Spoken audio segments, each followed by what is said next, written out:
المحاضرة رقم 404 في كورس سي شارب، وده الكورس رقم 7 بنتكلم فيه في ليفل 2 داتابيز ان سي شارب. بنتكلم في اللينك او اللينكو.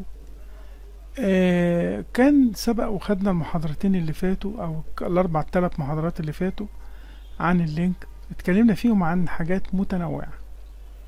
فالمحاضرة اللي هي 403 اتكلمنا فيها عن امر from in where select، خدنا بشكل ده، وخدنا مرة بشكل لامدا expression. الملف اللي قبليه اتكلمنا عن بردك نفس الكلام، بس ده كان امثلة زيادة، يعني ده في more example. يعني الملف اللي قبليهم كنا بنقول ايه هي اللينك وايه هي تجهيزات البيانات. جهزنا بكذا كلاس للشرح وكده، جهزنا كذا كلاس للشرح. طب احنا دلوقتي هنعمل ايه؟ الملف 404 هنكمل كلامنا. كنا خدنا الفروم وخدنا الوير، هناخد الاوردرد باي ازاي اعرض البيانات مترتبة، وازاي استخدم وير مع اوردرد باي، وازاي استخدم اوردرد باي كل واحد على سطر. ولازم اهم حاجة ابدأ بفروم وانتهي بسلكت، وابدأ بقى ايه ان انا هرتب الداتا بتاعتي دي. ممكن احط الاوردرد باي دي، ممكن احطهم كلهم في سطر اوردرد باي ديفولت اللي هي ascending order. طب ما تيجي نروح للمثال في السي شارب ونشوف الموضوع ده. هنشوف المثال ده اللي بيعمل. انا دلوقتي هنمسك حاجة يعني انا ممكن اعمل كومنت هنا وكومنت هنا وكومنت كده، واصبحت الجملة هي السلكت سالري اكبر من 3000 وبس. نعمل رن. السالري اكبر من 3000 بس اهو، فعلا مفيش اي ترتيب، مفيش اي حاجة. احنا كتبنا اسماء بس موظفين، غيرنا الداتا بقت اسماء ناس اكبر من 3000، وحطينا السيتي جيزة كذا كذا كذا. زودنا في الكلاسز البيانات اللي هي زودنا، يعني لو رجعنا كده للكلاسز زودنا في الداتا بتاعتنا، زودنا في الداتا زودنا ايه. نرجع كده للكلاس بتاعنا، زودنا السيتي، وفي نفس الوقت زودنا هنا السيتي وكتبنا الاسماء دي. زودنا السيتي يعني عشان هنعمل عليها مجموعة من الكويريز، وزودنا السيتي هنا في البيرسون، وزودنا السيتي في البيرسون، زودنا السيتي، وزودنا في الامبلي السيتي. طب احنا دلوقتي بعد ما زودنا ده هنبدأ نشتغل الشغل بتاعنا زي ما قلنا. لو دوسنا على البوتون ده هيجيب لي بقى السيتي ظاهرة معاهم، بس ده حسب بردك المرتب. طب انا دلوقتي عايز اغير الكلام اللي مكتوب ده، مش عايز السالري دي خالص. يعني هعمل كومنت هنا على دي، وهشيل الكومنت، اخلي وير containing الامب نيم containing ايه اللي فيهم حرف الايه بس، واعمل ران. خلينا ماشيين سنة اهو، جاب لي اللي فيهم حرف الايه بس اهو، اللي هم ال6 دول. طب انا عايز الاوردر باي سيتي ascending. طب هو كان لما كان بيعمل اوردر دلوقتي، هل كان في اوردر؟ لا، يعني السيتيز يعني كايرو فوق وتحت كده زي ما احنا عايزين. لكن لو انا قلت له اوردرد باي، وطبعا بالمناسبه اوردرد باي تقدر تتكتب قبل وير او العكس، اللي مش هتفرق معانا. لو جربت حطيت دي قبل دي او دي قبل دي، هو اهم حاجه بس فروم وسيلكت، دي تبقى في الاول ودي تبقى في الاخر. اما اقول له اوردر ascending يبدا لي بالمدن، طبعا بعد ما يحط الشرط containing ايه سي، يعني يبدا ترتيب ابجدي بالنسبه للسيتي. طب انا لو قلت له containing ايه يعني بردك السيتي دي ascending، يعني هنا دي كنت ascending. طب لو انا ما كتبتش كلمه ascending دي خالص، يبقى هو لو ما كتبتش ascending هو الديفولت ascending، يعني الديفولت بتاعي ascending. يعني هو كده كتبت ascending او ما كتبتش، هو هيعتبر ان هي ascending، يعني هو كده بادئ من حرف ال A لحرف ال G. لو انا ما كتبتش ascending دي خالص هيبدأ بنفس الاسلوب برضك من اول حرف ال A لحرف ال G. طب لو انا كتبت descending بقى يبقى ال ascending دي default. طب انا هكتب descending. descending يبقى هيعمل ترتيب العكس. ترتيب العكس هيبدأ من الجيزة لحد A حرف ال G وبعدين ال A. طب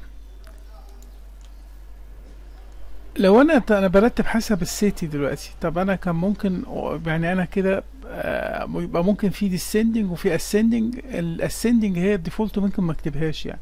طب هل ممكن ارتب عن اكتر اتنين واكتب اوردر واوردر؟ ممكن. هقول له اوردر باي السالري. هو انا قبل ما اعمل السالري دي لو بصيت كده للنتيجة السالري مش مترتبة طبعا، لان 3000 900 500 7000 كده. لكن لو انا قلت له رتب السالري هيرتب السالري تصاعدي ascending، لان ما قلتلوش descending. يبقى هيرتب دي ويرتب دي، هيشغل الجملتين دول هيشتغلوا مع بعض. طبعا انا كاتب اهو بدأ يبدأ تصاعدي 500 900 3000 4000 6000 7000. وفي نفس الوقت هو مرتب الكايرو، يعني هو بدأ برضك بالترتيبة الأولانية بتاعتي. هو مرتب السيتي descending تنازلي، يعني عمل ترتيبين. بدل ما اقعد اكتب كذا اوردر ورا بعضيهم، لا انا هعمل كده كومنت على دي. ممكن هنا اوردر ابدا بالسالري، يعني هنا طبعا هنا ممكن اوردر هنا الغي دي كمان وافك دي.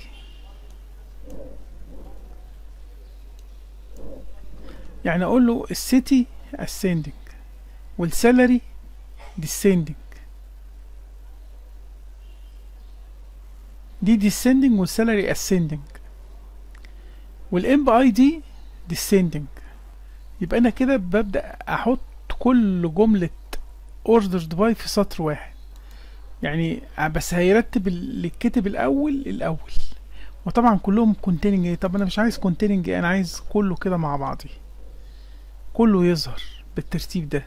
السيتي الاول، واذا لقى السيتي يعني descending يعني يبدأ بالسيتي مش حرف ال A حرف ال G الاول، وبعدين اذا تشابهوا يرتب حسب السالري، وبعدين الامبلي اي دي descending، يعني 3 ترتيبات. طب تعال نشوف كده.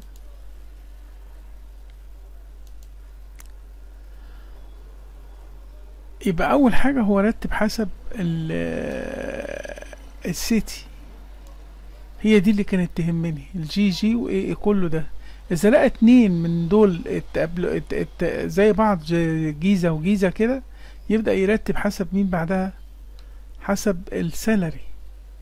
يعني يحط السالري ascending لان انا مش كاتب، فطبعا حط الصغير الاول وحط الايه الكبير بعد كده. ونمسك نفس الكلام في الكايرو، الصغير وبعدين الكبير، اليكس الصغير وبعدين الكبير، وهكذا.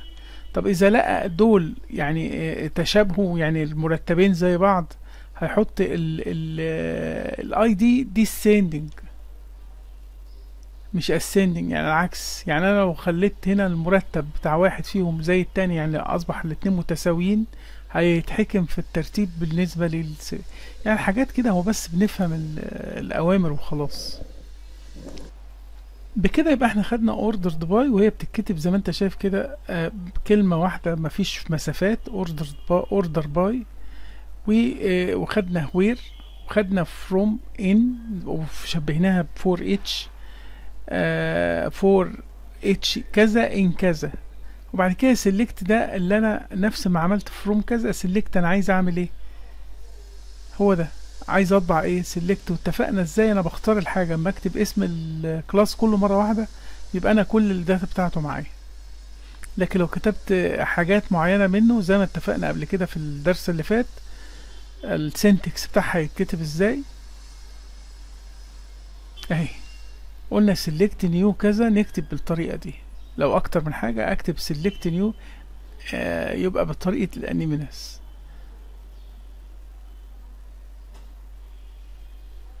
يعني انيمينس تايب هو ده الطريقة اللي انا اقدر اكتب بيها لما اختار حاجات معينة، دي كمراجعة يعني. بس وبعد كده بضيف في الليست بوكس زي ما اتعودنا، بفضي الليست بوكس واظبط الدنيا. قبل ما اخلص الدرس افكرك احنا خدنا ايه قبل كده. كان خلصنا 6 كورسات كاملين. يمكن واضحة جدا دي الرسمة اللي كنا بنبدأ فيها، اللي هما 70 ساعة و300 ملف. ودي الرسمة الجديدة اللي فيها الكورسات اللي احنا بنشرحها، اللي هما 380 ملف و90 ساعة، واحنا في الكورس السابع.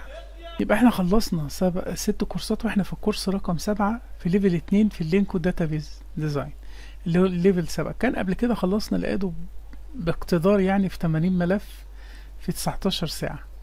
دخلنا في اللينكو وكنا قلنا ان احنا الويندوز فورم كان طبعا 35 ساعة 143 ملف. بدأنا بقى نكمل كده، ثم هنخش على الانتيتي فريم ورك بعد ما نخلص اللينك. نخش على الانتيتي فريم ورك، وهما الاتنين مرتبطين ببعض حبة، لان في تشابه حبة في التكنيك.